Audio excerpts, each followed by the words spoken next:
Righto. Well, welcome everybody. We have our special guest tonight, Irene Hess-Oates. Irene is a herbalist nutritionist here in Canberra and a personal friend of mine. And Irene has very kindly agreed to come and talk with us here on Office Hour tonight about her book and also a bit about her life. So I thought it'd be great to share that with you. And Irene hasn't been on many webinars in terms of being the point of interest. So ask her some really nice, kind questions. But Irene's had quite an amazing life. So Irene, let's kick off. So you've got two books, and we'll get to those in a moment. So what inspired you to get to the point where you actually wrote books about your insights and experience with nutrition? Like a lot of people, Chris, I think this thing's always turned on. And after 20 years of nursing and quite a career in herbal medicine, and then doing cooking classes for about 15 years, and in this very kitchen, we've had 22 people in for cooking classes. So having been a nurse educator, I went through the systems of the body. So every time we did a cooking class, I'd discuss something. It might have been digestion, that's a really important one. It might have been hormones, it might have been something else. So I had a lot of notes to draw on. And then because I'd done the cooking classes, I had a lot of recipes to draw on too. But what really put the cat amongst the pigeons was that in clinical practice, I found that basically people were sick because of what they ate and didn't digest. And this was emotional and physical. So I'd be giving them hints, I'd be giving them recipes, and then I decided to put the book together. I had no experience writing. I'd nursed for 20 years, so it was sort of, slept well, given an enema, doctor's rounds, given the drugs as needed, that sort of thing. We wrote in short sentences. So I had to learn to write, but I stuck at it. The topics I've covered in the book are pretty varied, and they're written with a good sense of humour. Like, as you get to know me, you'll find that I've got a good sense of humour, and I'm a very caring person that goes beyond the call of duty, as one of my students said. So the thing that I wanted to cover most of all in the book was to help people understand about the highs and lows of glucose control, because I found that just about everyone that I saw was having kind of packet cereal for breakfast, and then their blood sugars would have gone down. At morning tea, they were hitting up the sayos and cheese, and then lunchtime it was a takeaway. 4 o'clock in the afternoon it'd be chocolate, and then they'd get home at night, they'd be too tired to cook dinner. So I thought, well, there's got to be a better way. So getting your blood sugars under control is a very, very important thing to help your health and your energy go forward. The other really important thing to do with blood sugars is that if your food is not agreeing with you, like say, for example, you're not doing well with wheat or dairy or bananas or strawberries or something like that, not only will your blood sugars go up, but your cortisol will go up as well. So people end up going through the day on the highs and lows of poor glucose control, and they're just not happy within themselves. So I felt this was a very big thing to address, and to give people more vegetables, more protein, and just help them with easy to put forward meals. A lot of my meals are sort of one-pot jobs. I was a single mum for 7 years, so I had 4 boarders, and that's how I paid my way through my study. And so we always had food on the table. We always had a happy home. We were, if someone in the house was having a birthday, so there'd be a birthday party. And I think the kids grew up thinking life was home-cooked meals and a party every 2 months. So it was a happy environment that I had while I was writing the book. It took a while to come together. And I think it is a good book. Like, I've covered also in there, I've covered the gut. I mean, you are what you digest, not what you eat. And I think, as we do know, Chris, that digestion is a big thing, because when we're doing a herbal remedy for someone, and I do the Chinese pulses, that gives us a good idea of what we can put in a herbal concoction that will help that person through. So digestion is a very, very big thing. It's not just about leaky gut. I think everyone has leaky gut. When I do live blood, I find that, you know, leaky gut is just there. It tends to be there too frequently. The other major thing I've covered, and I think the book was ahead of its time way back then, is that your kidneys don't hang in your back for pride of ownership, or by the way some people treat them, you would think they do. Because we know today that CKD is everywhere. We know that chronic kidney disease today is a serious thing. We know it's pretty well on par with diabetes, and the people, their kidneys are just not doing well. So it's just not drinking water that will help the kidneys. It's more to do with the digestion and what you ate and what your emotions were about when you ate the food. Like, it's no good eating healthy food, mate, with a bad attitude, because that just gets scrambled. You know, you might as well eat other foods. So a good attitude is really important, and to be grateful for the food you have. So in respect of the kidneys, you know, I find that your lovely nettle and those sorts of things are very, very important today. Before I see a client, I always ask for a pathology report. Invariably, they're going to be on, the cholesterol is going to be up and whatever, that often the kidneys are not doing as well as expected. So then we might have to think of, well, what is happening here? Is that person too hot in the middle? Do we need yarrow? Do we need kidney sort of herbs? And actually, where do we start with that person? Yeah. Irene, could you just pause there for a tick? Douglas, could you just pop yourself on mute, mate? It's picking up a little bit of background noise there. Not sure what it is. It's quiet as a mouse here. But anyway, I will.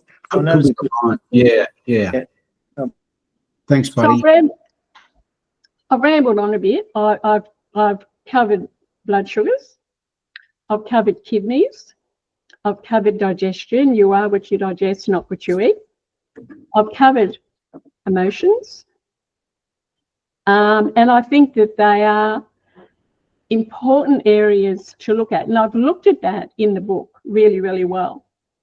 The other thing that I said to Chris earlier on, and that is, when we do Chinese pulses, we often find that the gallbladder is a little bit unhappy. We find that the liver can be a bit grumpy in the pulse, but that can also be the person and the presenting symptoms. And we find that a lot of cholecystectomies today, or people waking in liver time between 1 and 3, it's often to do with the biliary apparatus.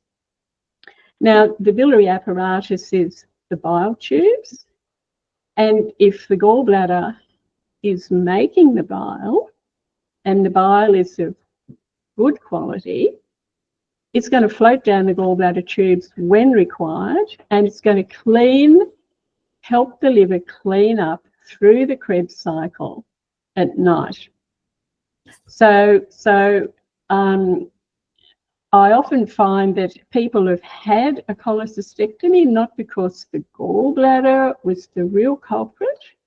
It was to do with the manufacture of the bile and the bile being able to be distributed effectively to help the liver do its work at night. So that's where our lovely yarrow for heat in the middle. Our dandelion comes in handy. Maybe our barberry comes in handy as well to help put the person on the right track with the right remedy.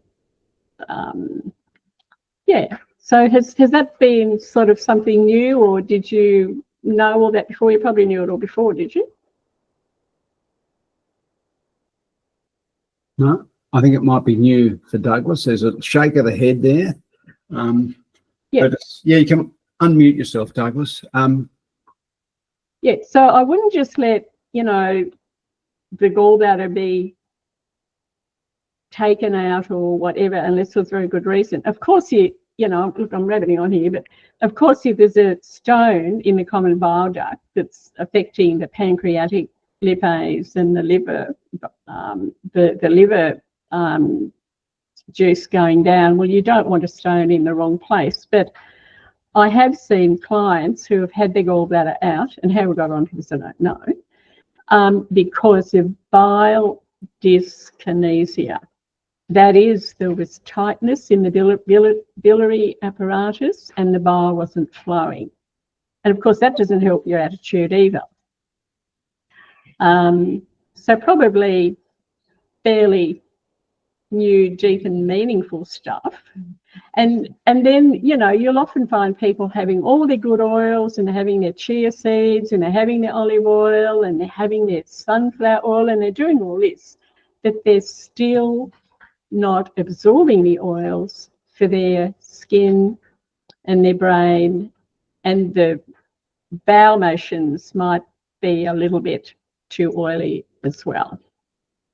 So you are what you digest, not what you eat. So one of your key messages in your book, Irene, was the good oils. I know you keep replying. You keep saying that to me all the time, and eventually it has started to sink in. Yeah.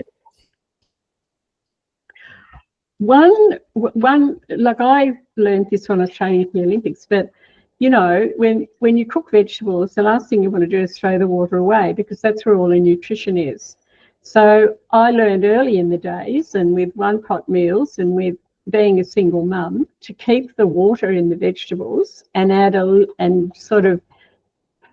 little bit of oil at the end of cooking. If you go onto Instagram, I've done quite a few recipes there on cooking vegetables and how to get the best out of your food. And I've in the book I've made cooking easy because I had to. You know, I had 4 boarders. I was a single mum. I was coaching the soccer team. I was running in the morning. I was working 3 days a week as a mental health nurse to bring in a few dollars to pay for the study with Dennis Stewart.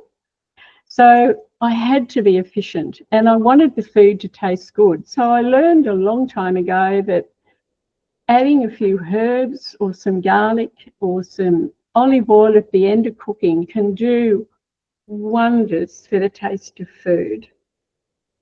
In fact, in a cooking class one day, I did potatoes and green beans and I served prawns over it with a special homemade sauce I made. So I didn't peel the potatoes or scrub them. I cut them small. I covered them with water and put a bit of mint in the pot. When they were 3/4 cooked, I added some green beans, made sure it didn't burn them. And then I just kept the water in with the vegetables and added olive oil at the end of cooking. Now, if you do that, you'll have a whole new arrangement of food. And kids that are fussy eaters don't always know what Nanny's done or what you've done to add more nutrition for the food. So this is a big thing. You know, we don't have a microwave. We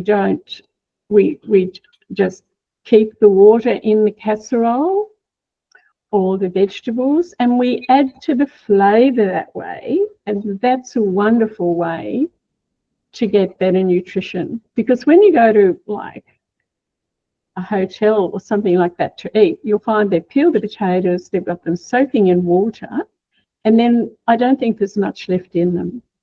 So because our food is already pretty well void of nutrition when you get it, you want to keep in there what you can. Yeah, that's interesting, Irene. I know when I worked in the public service, I was doing food inspections and part of it for Defence Kitchens, and you'd come into the kitchen and the company would be buying pre-prepared potato and pumpkin in big bags, or they would have their potatoes for the next day already cut up, peeled, soaking in water. So, you know, I mean, by the time it got roasted and sat on the bain-marie, there's just not much left at all. Potatoes are very high in vitamin B and vitamin C, and most people wouldn't have known that. They wouldn't know that. So there's so many ways you can get nutrition into the food. Yeah. Just by simple home cooking. I guess if we talk about good oils, this is another bandwagon of mine as well. I mean, I generally don't fry anything. I think if an oil comes in nature's packaging, like seeds and nuts and olive oil, organic and cold pressed, and sunflower oil and your chia seeds and your freshly ground linseed that you do at home, you're on a winner. And that's a wonderful economical way to get your good oils. And they're, you know, if you look at the diet today of people, I look at my grandchildren and I shudder. I mean, they try to do what they can with them, but all of the packets in the supermarket and the takeaway food, but let's go back to the packets in the supermarket. If they had cold pressed oil in them, and if they didn't have any preservatives in them, and if I made them in the proper way and I put it in a packet and sealed it, how long do you think it'd last? It wouldn't last. So people get fooled. They go, oh, you know, it's no artificial colouring, no artificial flavouring. Well, by law, that doesn't have to be so at all. There's a loophole there. And, oh, this is so good. It's so good. You know, like it's only $6 for a 20-gram packet of chips or something. I'll get it because it's good. But you can do so much more for yourself. You know, you could cook the potatoes at home, you could grill them, you could look at our recipes, you could look at Instagram that Ingrid and I are learning to do, like we're a bit of a crack up, but we're having a go, just to help people with better food options. And having a little bit of oil, frying your vegetables in olive oil at night when you've had, you know, takeaway for breakfast and a pie for lunch and that. You know, how much good oil have you had in the day? You probably had 2.5% of what you really need to keep your arteries smooth and pulsating well, and to have a bit left over for your brain, and then your skin, you know. So we are very lacking in good oils. And then the process of digestion, like I went before, you know, I got a bit carried away with the liver and gallbladder, but I mean, it's where it's at. We have to think about that as herbalists as well. Yeah. So Irene, what was your background journey? Where did you start from? And what sort of prompted you to maybe start in nursing? And then what prompted you then to take up herbal medicine? Okay. Well, first of all, I grew up on a dairy farm, limited education. I apparently had a lot of potential. Started nursing. I topped the state in auxiliary nursing. So I went to do general nursing in Launceston, Tasmania. And I've always loved to run. So I was running around the oval, and I don't think anyone will remember Bill Emerton. Anyway, he saw me and said, oh, do you want to train with us? I went, yeah, should be right, mate. So I did, and I turned up at the track, and I'd had a hospital dinner and I was burping, and he said, well, what did you eat? And I said, we had white toast with mince, and there was green pea floating in the fat. And he just raised his voice, and I thought he was talking to someone else. I honestly did. And then he came closer. This is in the book, and he said, "Eat well or leave the team." And I thought, oh God, what do I do here? I have no idea, So I started reading every nutritional book. I did all my nursing test papers, and I was always got those in on time, but I was up reading. So I changed my diet completely. And then a lovely 7-day Adventist man came into the hospital, and I heard him groaning, "This food wouldn't feed a brown dog." So I went into the ward, and back then, you had to work. We worked 6 days a week, and you weren't really allowed to talk to the patients because there was no time. And I was a worker anyway. So they had a organic garden, and he taught me about vegetables and organic food and vegetarian food. So I learned all about that, but I still had my basic diet, because in the nursing home, we're going back a long time, there were no facilities. So where the elderly sisters used to boil up their uniforms to keep them white and starchy, I used to use the same gas to cook up my soybeans and celery and carrots, and that would be kind of the main meals. And then I had lamb's fry once a week because I knew that was good for you. And then I pretty well made the Olympics, but I had nursing finals, so I thought that I would do those. I wouldn't have got a place, I would have gone, but I wouldn't have got a place. So that I'd trained hard. And then my trainer said, "Well, why don't you run marathons?" And I went, 3 hours on the pavement a day, nah. So I went to do obstetrics and then psychiatry in Sydney. Yeah, so I learned about nutrition by reading and doing what I could for myself. And it just, when you eat better, you feel better, and then you just gravitate to better foods because that's what the body wants. It's forgotten about the chemicals that are hiding in the mitochondria and the tissue spaces that are governing what you eat, because that's what happens. So when you do eat, better foods and have better choices, then the body knows that and it will ask for it. So Irene, there you are in the nursing, you qualified in the nursing, you're in the running team, you're starting to eat better, more vegetables and things. What was the trigger? What was the process to step into the herbal world? I'd always read about, natural medicine, and I sort of thought back then that I was never able to get the money to study. So I saved up enough to study with Dennis Stewart. And I was very slow and meticulous, and I learned everything. And before the exams, I'd have, I'd go walking and I'd have papers of sort of things that I wanted to learn. And I did very well with that. But then the fun thing is, you got it all up here. It's all up here, and you're going to practice, and all these people come in, and you think, I really don't know what to do, So you've got to have that clinical experience, and you've got to talk to other people and, learn what to do. Yeah. What made you choose Dennis Stewart? Oh, I think he was around at the time, and I was as well, and it was just happened, Yeah. Yeah. Hmm.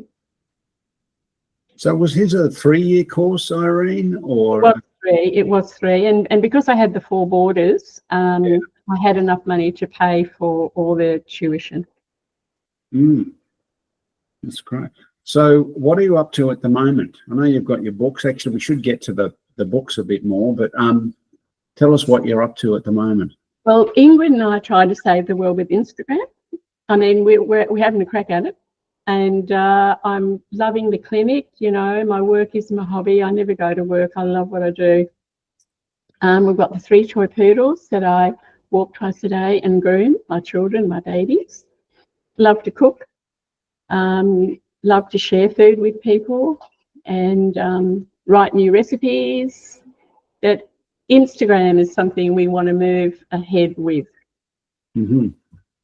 And we've got Dennis Stewart's little forward here for your book, actually, which is really great that he's done this.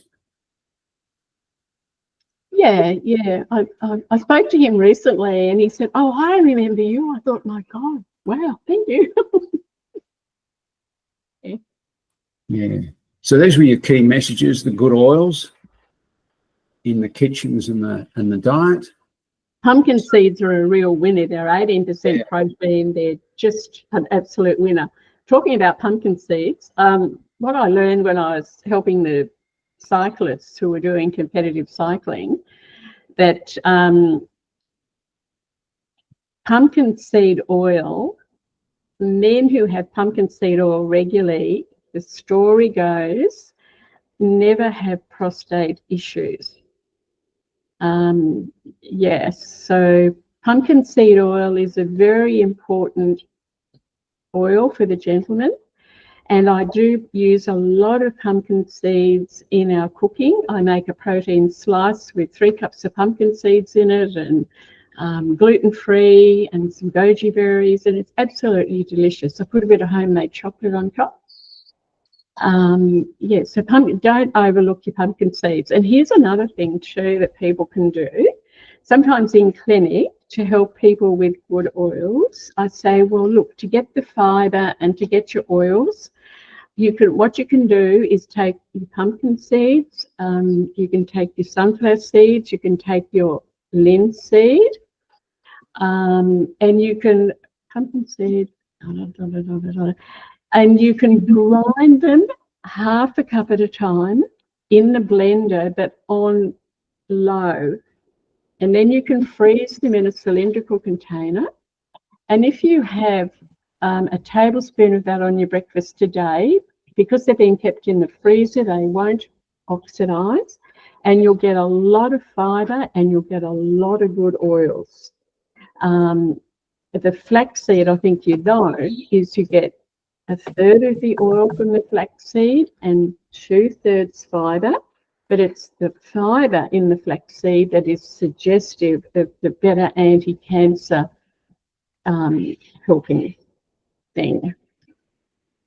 Yeah, so that's how you can get more good oils and fibre. You can make lollies as well out of them, but the sunflower, sesame, I can do sesame as well if you want.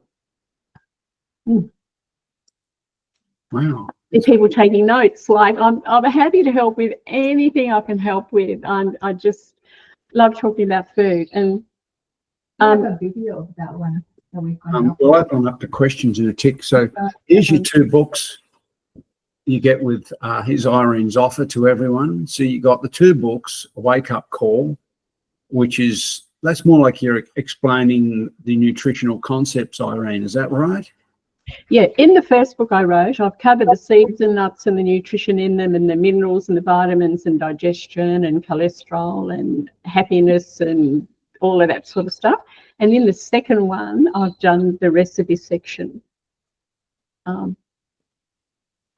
Yeah, and they're good. And the recipe one, of course, is spiral bound, which means you don't have to be trying to hold the pages down with the flour jar or something, or just when you get to the last point that the book slams shut.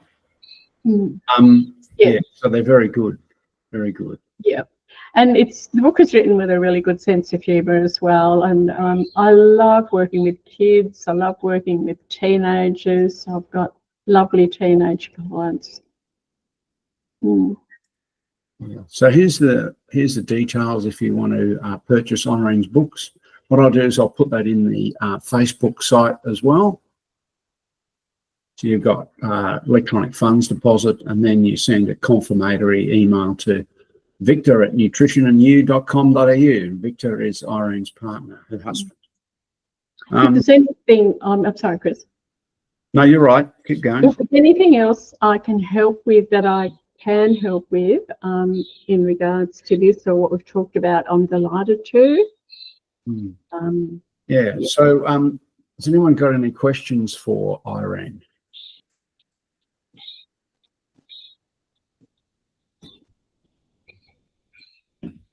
Mm. Well, there's no Irene's Instagram channel. The date is the latest one. Yep. Yeah. We were talking before, Irene, and you raised a curious thing about opioids in food. Do you want to expand on that a bit more? I do. Metagenics did a really good webinar or seminar on this in 2012. And they, you know, you see the ups and downs of little kids, and they won't eat. Mum doesn't know what to feed them, poor mum, and you know, go to the supermarket and hear the kids screaming, lying on their back, yelling for some sweet food. Well, what can happen here? A lot of the kids today are not handling the extreme amount of chemicals that are hidden in our food. And I know that sounds, you know, not right, but it is.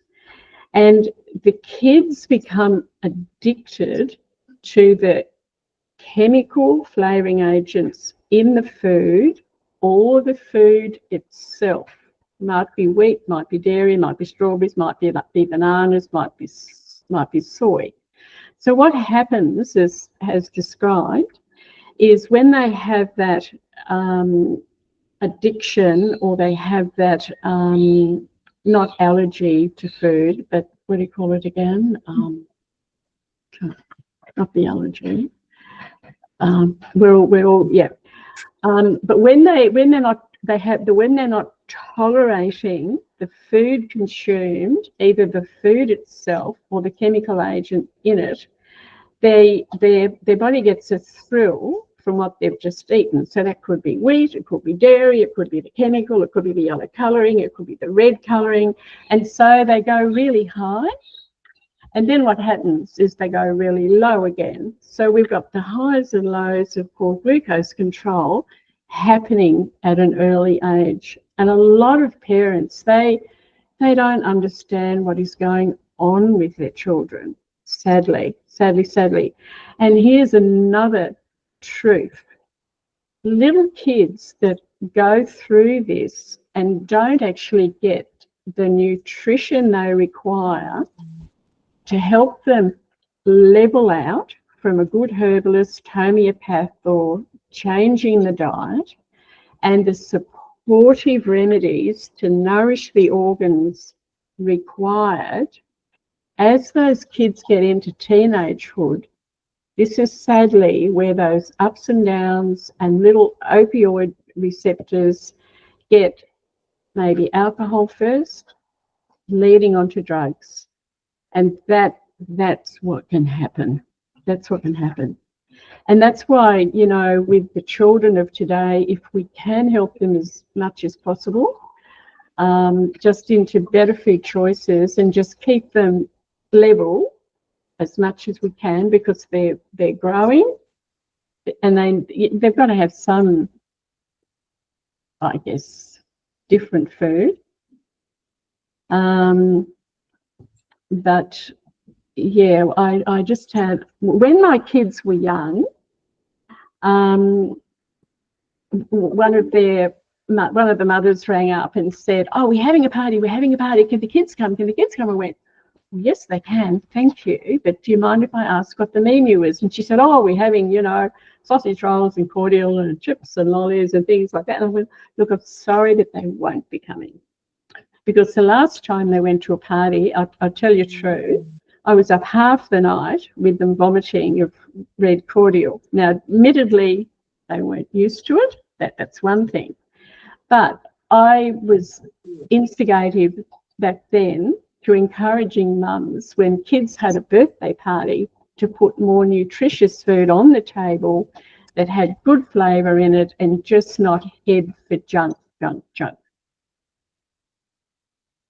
That's great. So, Irene, in our kitchens, where do we start first? So you talked about good oils. So what is a range of oils we can use? And I know you chided me a while back that I was using olive oil to fry with, and I thought that was all good. And you steered me off that. So in our kitchens, what's the range of oils we can use and at what stages of the cooking process? Okay, well, if you look at our dal recipe on Instagram, you'll see how I can make dal that an Indian guest said was better than what his mum made, and I haven't fried anything. And one of the secrets here is to add your olive oil at the end of cooking. So that's what I do with, even if I'm making a casserole, if I'm going to make a stew, I'll just grind up the tomatoes, marinate the meat, then I'll cook it in its own juice with a bit of vinegar in there. I'll add the vegetables. If I need any more oil, I'll add it at the end of cooking, or I'll add it to the vegetables. I love sunflower oil because sunflower oil is good for connective tissue. It's good for the neurological system. It's good for the skin. And it's just a wonderful oil to have. Cold pressed sunflower oil that you can make your pesto out of, or you can add as your salad dressing. That's another one we use. We have a lot of seeds and nuts, like we'll grind them up and make lollies, or we'll have them in our breakfast as well. So there, we love coconut oil. We put coconut oil in our homemade proper chocolate, really nutritious proper chocolate with orange oil and tangerine oil and peppermint oil. And the chocolates are the chocolates we make that I've made up myself are basically cacao butter and coconut oil and organic chocolate with a good filler of seeds and nuts and some flavouring with essential oils and agave nectar. So they've been tried and tested, and they go very quickly. Yeah, so that's probably the extent of the oils we're using that gives us, pumpkin seed oil is a big one. Pumpkin seed oil. So what about ghee, Irene? If ghee makes you happy and you feel you need to cook your onions in the ghee, I think it is definitely better than butter, because I was reading only yesterday or the day before on the way back from the coast yesterday that a lot of butter contains Teflon, and I thought, am I reading right here? So if you're buying butter, it's better to go organic where you can, or just look up Instagram for the brand that doesn't have a little bit of extra Teflon in it. That was a bit of a shocker. Where did the Teflon come from, did you read? What the source It's a chemical concoction that is like Teflon. You can Google it. Teflon in butter. Yeah. Well, I'm just putting notes on my shopping list. Seed oil, organic butter. Yeah. So, and you talked about the techniques a couple of times, like the basic cooking techniques of cooking, whether it's vegetables or meats, largely in their own juices. Yeah. And then putting the oil in later on. The flavour's amazing. And if like, just say, for example, I'm going to do purple Congo potatoes in my garden. They will cook the same time as carrots. So I'll put them in the stainless steel saucepan. I'll just cover them water. Remember, I've done this 200 squared times. And I'll keep an eye on the cooking process. When they're half cooked, I might add green beans from the garden. I'll check to see how the water's going. Have I got enough in there? Have I got too much? And then I might add a capsicum at the end for flavour and sweetness. And then I'll add, just before I turn off the stove, I'll add a good tablespoon of cold pressed organic olive oil. And the food just comes together like you wouldn't believe. And the flavour's amazing. And olive oil is anti-mycoplasma. Stephen Harold Bonacy. Right. Okay. So obviously cold pressed olive oil, organic if we can. Yep. And Australian rather than overseas, or you're not fussy? Or? Whatever you can get. It's hard to get olive oil at the moment. We've been getting some from Narooma, and it is cold pressed and organic. We got a big drum because we use a lot of olive oil. But if there are other oils that take your fancy that you like walnut oil and those that you really like, well, you can add those to your salad. If the cold pressed oils are very delicate, so if you're going to add them to your food, your cooking pot, make sure that you add it when you turn the stove off. Because there's no good paying for something cold pressed and organic if you're going to oxidize it. And heat the hell out of it. And there's enough oxidation in the body as it is, and that's called high cholesterol. Oxidized fats. And the other big thing for cholesterol is sugar. And if you look at the diet and the high carb food, like bread, 92 on the GI if you're lucky, pasta, boil it and throw the water away, no nutrition to start with anyway, you swallow it in the abs of chewing. We need to chew to get the gallbladder going and the liver going and the pancreas going and the bowel going. You look at the biscuits in the packets, you know, with the white flour and the saturated fat and the flavouring agents. You look at all the calories in those commercial foods, and it's a bit of a wake-up call. So, Irene, what would be some key herbs that would be handy to have in the garden that then you can bring into the kitchen to use for cooking? Yes, bring it on, bring it on. Well, rosemary is one of them. Five key herbs. Okay, I'll stop at 5. There you go. Well, rosemary is one of my all-time favourites because it's a nervine, it's anti-cancer, it helps with circulation, it crosses the blood-brain barrier, it's an antidepressant, and it helps with the cardiovascular system. How could you not have rosemary? Yeah. Right. Gotacola, we've just got gotacola growing, and you took some home to grow, and gotacola is one of those beautiful herbs that are full of minerals, also good for the brain, great for the circulation, great for helping connective tissue and for healing bones and energy as well. So what we did, Vic said today, how many gotacola leaves do you want to put in the cucumbers for lunch with the yogurt and rosemary? And I went, 12. So we had 12 gotacola leaves chopped up for lunch very finely. That was probably more than we needed. That's what we had. Marjoram is a bit underlooked at. Marjoram's a wonderful herb. I hang it up and dry it or put it on top of the fridge on a tray to dry. Marjoram is very good for your heart. It's high in magnesium, and it's a wonderful food that's herb that's full of nutrition and minerals. So don't overlook your marjoram, but it'll die back in winter. So you need to dry it. Parsley, we use a lot of parsley. It self-seeds. I make sure it's seeding at the right time of year. We've always got a little container of parsley in the fridge, and that's another thing I often do when the veggies are cooked. I'll just put the parsley in, stir it through, add the olive oil, rubs up, let's eat. So there we go. And the other one is Salvia officinalis, or sage.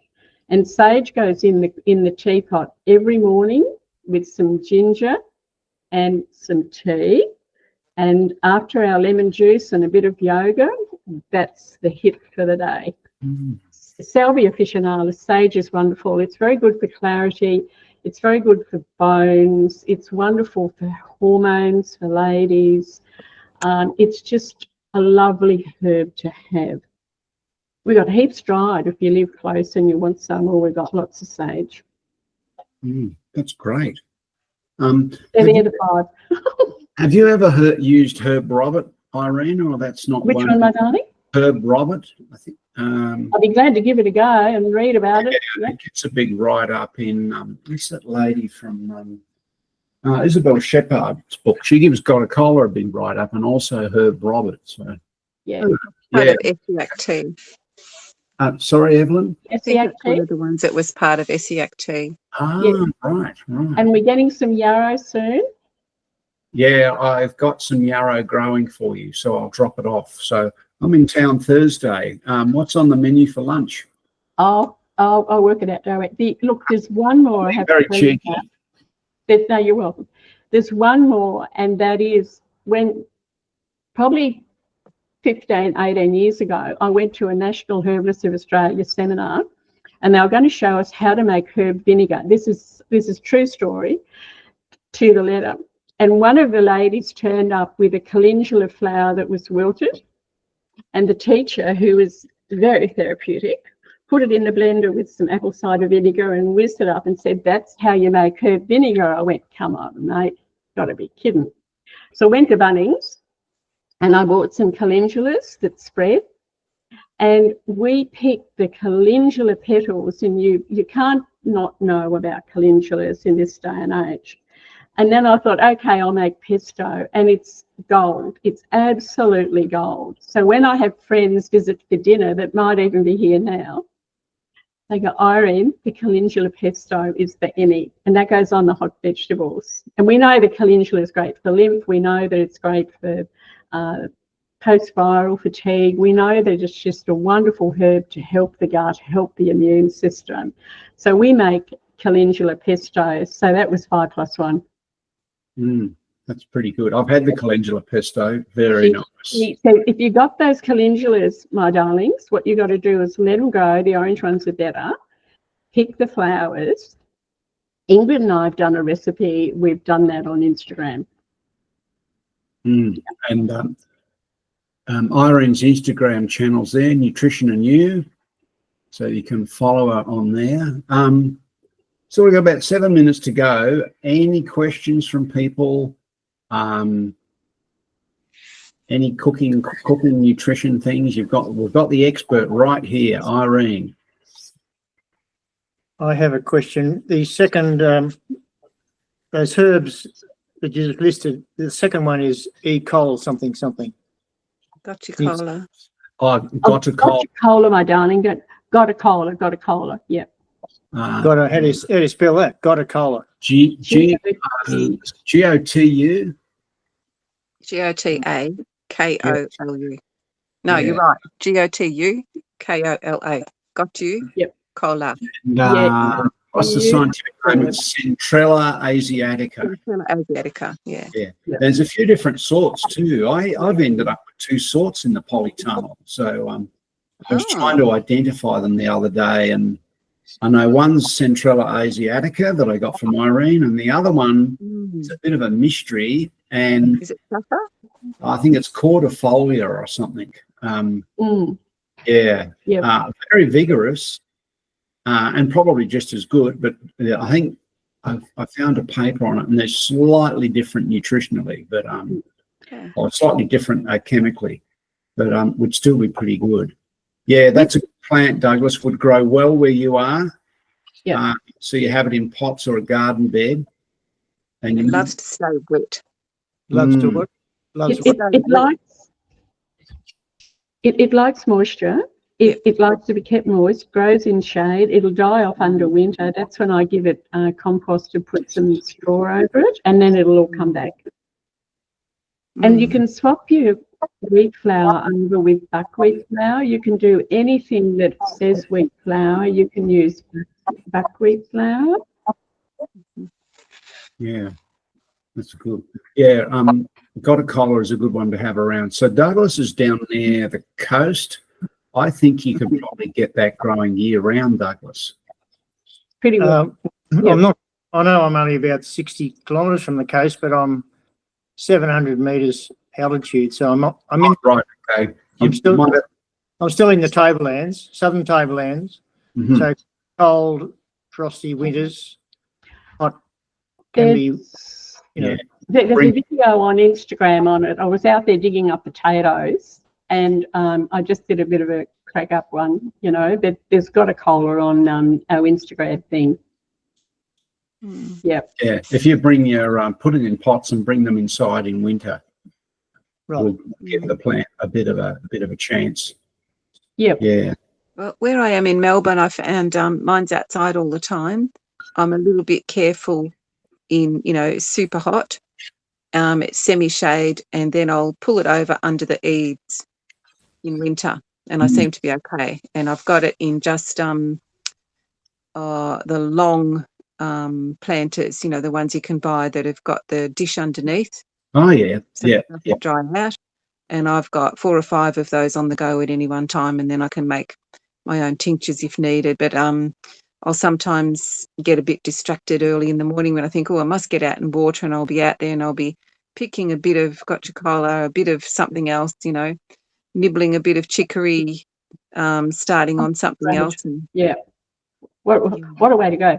But it likes moisture, and it does like that compost over, and it will spread. Ours is spreading. It's going really well. yeah, yeah. Mm. Yeah, it's a good, easy to grow herb, Douglas, Right, thank you. Yeah, good. and a real powerhouse nutritionally and health-wise. And Yeah. if you guys are in Canberra and you want a room overnight, like, you know, you've met the cook, you're welcome. You just got to let us know in advance. Yeah, we're a little bit loopy. We love food. We've got poodles. Yes, we drink water, sometimes wine. That's right. Chocolate. We're all a bit loopy. All right. Yep. Yeah, so there's Irene's books. So $50 for two. I'll put, as I said before, I'll put the details on the Facebook page so you can come back to refer to that. So Irene, do you want to just wrap up with a couple of the key messages? Being a grandparent, like, I think that you have to help the grandchildren with food and make better choices for them, and not to give in, you know, granny with the lollies behind the couch sort of thing. I know that my granddaughter, when they come to dinner, she said, "Nanny, I don't eat fish." I went, "Yes, you do." When I went over to your place, you ate all the salmon. And she had 3 bowls of salmon. So I don't take nonsense from them, but I'm very caring and kind and loving, that they don't get a choice. That's great. So if you're grandparents, stand your grounds, lovey, because I tell you what, the kids are going to be 7 steps ahead of you, so you got to be ready. Yeah, couldn't agree more. I find when I have my grandchildren, today is our grandchild minding day. When my daughter says, "Oh, they're a bit off their food," we just get stuck in. And my oldest one, who's turning 4 soon, she loves grandma's soup. So she likes to eat the bits on the bottom with the spoon and then pick up the rest, even if it's in the bowl. She says, "Okay, if I drink it, Grandma?" I'm like, "Absolutely." Bless you, my love. You're doing well. Yeah. You have to. You have to. You do. Back to natural foods. Yeah. Yeah. I wondered whether you had ever heard of Dr. Budwig and her study on oils in the 1930s. No, but I'd be happy to plug into something with you. Yes, absolutely fascinating stuff. I'm trying to remember her first name. It was just a bit of a chance. Esther? No. Yeah, but she was a German scientist who was studying in various things, but flaxseed oil and the prescribed diet that she looks at reversed a bladder tumour for me. I know about that. The thing with flaxseed oil, and they put it with cottage cheese, is it can oxidize pretty quickly. So that's why I often recommend the whole flaxseed. Yes, I do both. Yeah. But if it works for you, like, do it. I don't tell clients how to suck eggs. I do my very best to help them with nutrition and that sort of thing. But I can work with them as well. Well, our journeys are similar, being a registered nurse, then going into herbal medicine and other parts of naturopathy over the last 15 years. And some of the things I found, well, of course, you cannot be the first provider for a client with cancer, diabetes, and a few other bits and pieces. So you can't hang your shingle up there and say that we can, treat cancer. So my advertisements are always for cancer help. That's as far as love and we're famous, so we just got to work with it. Yeah, exactly. And sometimes, having been a surgery nurse for 30 years, I worked that out. Yeah, processes that need to happen to remove cancer, and if it's possible to even look at it from the other point of view. One other little oil, which I've spoken to my own doctor about just today, and a couple of other people this week, is good old-fashioned castor oil. I love it. Absolutely love it. Yeah, its ability to break down lumps just about anywhere in the body, applied on the skin. I mean, how safe is that? When all else fails, it's a wonderful thing to do. Yep. Yeah, but it's worth doing alongside of whatever else people are having treatment for. You're not doing any harm, and it has reversed a few bits and pieces that if you do need to continue to surgery, lumps have shrunk. So that's a better, even a better outcome. But good old-fashioned castor oil, lovely stuff. Good. And don't forget to look for the MSG. It's in everything under another name. Yeah, natural flavour enhancer 621. Doesn't it sort of hide under something like a? It's got more. What do you call it? More false names than That's some very other true, books and thing. Yeah, it travels the world on many passports. Yeah, and that it's look, herbs are just a gift, and they're there for us. And as like Stephen Harold Brunner said, when the herbs will be there, hopefully when other things are not. So the herbs are there, and the stronger they are, the more the weed is, the more they grow. The Japanese knotweed, that sort of thing, the Hutainia, they're there, and that's what we look for. And it's so wonderful to mix with like-minded people. Absolutely. I mean, we can eat chocolate, we can drink wine, we can have potatoes with beans, we can have all that sort of fun food. Irene's seed chocolate bar things are very, very good. Yeah. So You're there in we go. town, guys, if you're in town. Okay. We'll see about Thursday. Any last questions, or we'll close off for tonight? Just a reminder, we've got our soils webinar coming up on the 20th of Feb. So it will be a good one, and it will not be boring. I had boring soil lectures when I was a junior horticulturalist. I'm determined this is going to be interesting, and we're going to learn a lot about the Australian context of soils and why they are who they are. And Douglas, he's a great man on soil nutrition. But we're going to start from the ground up with the soil. That's a bad pun. And the context for our soils in Australia and basic sort of soilology. So thank you, everyone, for being on tonight. And a big thank you to Irene for being so generous with your time and your knowledge. This is new ground for Irene, presenting to people here. So may it be the first of many, Irene. Yes. Irene.